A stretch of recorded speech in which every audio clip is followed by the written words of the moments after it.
Barcelona and the PSG, Lionel Andres Messi.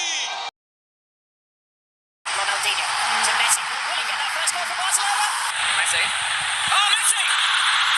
Tepatnya pada tanggal 4 Agustus 2021, Presiden Barcelona, Joan Laporta, mendapatkan sebuah kabar dari delegasi klub tentang sebuah masalah. Dan kurang dari 24 jam kemudian, panggilan hiruk-pikuk Laporta menjadi sangat jelas saat klub Katalan membuat pengumuman tidak akan memperpanjang Lionel Messi setelah tiba dari Argentina saat remaja dan menghabiskan 20 tahun di Barcelona.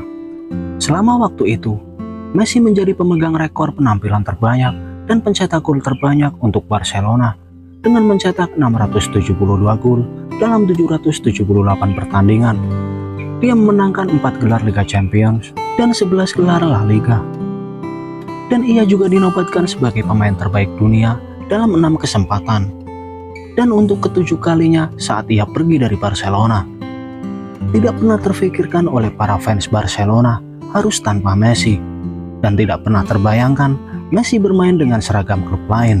Itu semua terjadi karena Barcelona harus mengalami kesulitan ekonominya. Apalagi saat pandemi COVID-19. Dan mereka tidak mampu untuk memberi Messi kontrak baru dan harus melepasnya ke klub lain, yaitu Paris Saint-Germain dengan status bebas transfer. Tiba di PSG, Messi disambut bagaikan pahlawan.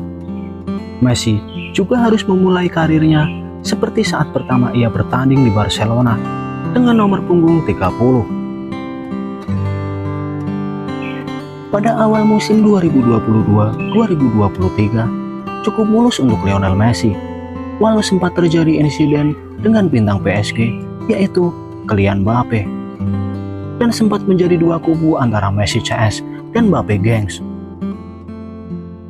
Messi masih bisa menunjukkan sikap profesionalnya saat itu bersama PSG. Skuad asuhan Christophe Galtier mengoleksi total 18 kemenangan dan 5 hasil seri dari 23 pertandingan sebelum Piala Dunia 2002 dimulai. Puncaknya, setelah pesta Piala Dunia di Qatar selesai, dan Messi berhasil membuktikan dirinya sebagai pemain terbaik dunia untuk kedua kalinya. Dan membawa trofi paling bergengsi tersebut dari tangan Prancis. Dengan drama yang cukup tegang saat itu, hingga pertandingan harus diteruskan melalui adu penalti.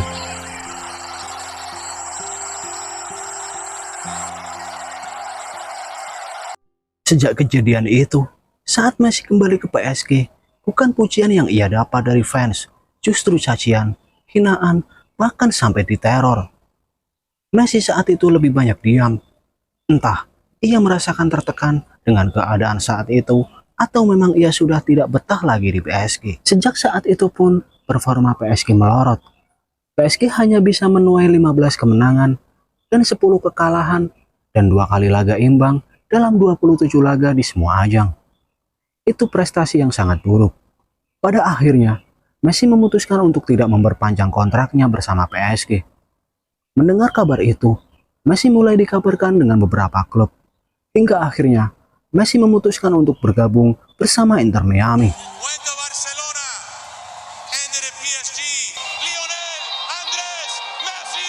Dan pada saat itu, banyak juga yang menyayangkan kepindahannya ke Miami. Bahkan sang mantan pelatih yaitu Pep Guardiola, karena kemampuannya masih sangat baik untuk tampil di kompetisi Liga Eropa menurutnya. Namun bukan tanpa alasan Messi memilih gabung bersama Inter Miami. Selain gaji yang selangit yang ia dapat, ia juga nyaman dan akrab terhadap pemilik klub. Messi disambut bagaikan raja di Miami oleh seluruh tim dan fans. Kembali menggunakan nomor punggung 10, Messi kembali berubah menjadi sesuatu yang sangat menakutkan bagi para lawan di lapangan. Hal-hal yang tidak terduga terjadi saat debut pertamanya bersama Inter Miami. Menjalani laga debut bersama Inter Miami melawan Cruz Azul pada ajang Piala Liga Amerika, Inter Miami sukses meraih kemenangan 2-1 melawan Cruz Azul dalam laga itu. Saat laga hampir usai dengan skor imbang, Messi menunjukkan kualitasnya sebagai kuat dengan tendangan bebasnya di menit akhir. Hal itu pun membuat fans bangga dan menganggap Messi sebagai pahlawan mereka. Pertandingan pun berhasil dimenangkan oleh Inter Miami dan menjadi panggung yang sempurna bagi Messi di laga pertamanya. Tak hanya di pertandingan pertama, Messi kembali menjadi bintang bagi Inter Miami pada duel lawan Atlanta United.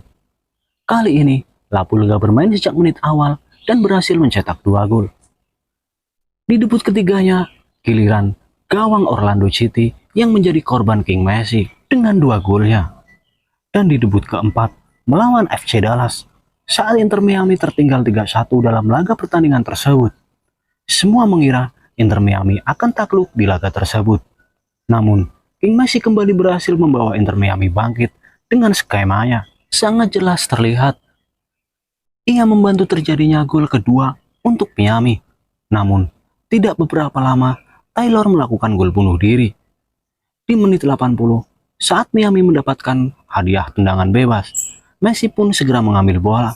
Dan benar, tendangan bebas Messi salah diantisipasi oleh pemain Dallas hingga skor menjadi 4-3. 5 menit kemudian, Messi kembali mendapatkan kesempatan dalam tendangan bebas yang kedua kalinya di wilayah kesukaannya.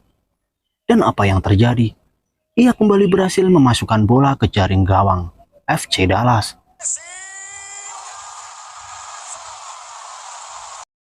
Hasil 4-4 pun berhasil membawa Miami menang di adu penalti. Di debut selanjutnya, Miami bertemu Carlotte. Miami berhasil menang mudah dengan skor 4-0. Di pertandingan itu, Messi kembali mencatatkan namanya di papan skor di menit 86. Tidak ada yang kebetulan di setiap pertandingan. Dan itulah sesungguhnya Lionel Messi ketika memakai jersey nomor punggung 10 dan disertai perasaan yang nyaman dan bahagia.